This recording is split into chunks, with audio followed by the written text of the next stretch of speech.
At this point, we have a complete automated workflow for a contact form. When a user submits a question, its category is automatically detected and it's routed to the proper branch in the workflow. If it's a sales inquiry, a sales BANT analysis is done and the prospect is automatically emailed back a personalized email according to priority, and then a central spreadsheet is updated for sales associates to monitor and take it from there. We saw this in lesson 4. If the question is instead a support question, it's routed to the support branch. From there, we subcategorize the request into requests that require authentication and those that don't.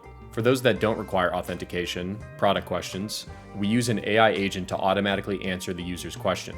We saw 2 different ways to do this. In lesson 5, we saw how to use DigitalOcean's agent builder to easily scrape a website, create a knowledge base, and then connect an agent to answer these questions. In lesson 6, we saw how to use n8n's built-in nodes in order to create an AI agent that can answer this question, including an in-memory vector store where we upload documents. Finally, for account-specific questions that require authentication, we use magic links to authenticate users using a sub-workflow for authentication that securely returns the authorization status to the main application. We learned how to build this in lessons 7 through 9. That's everything you need to get started in n8n. I really hope you found something valuable in this course, and if you did, please let me know in the comments so we can continue to make content like this for you.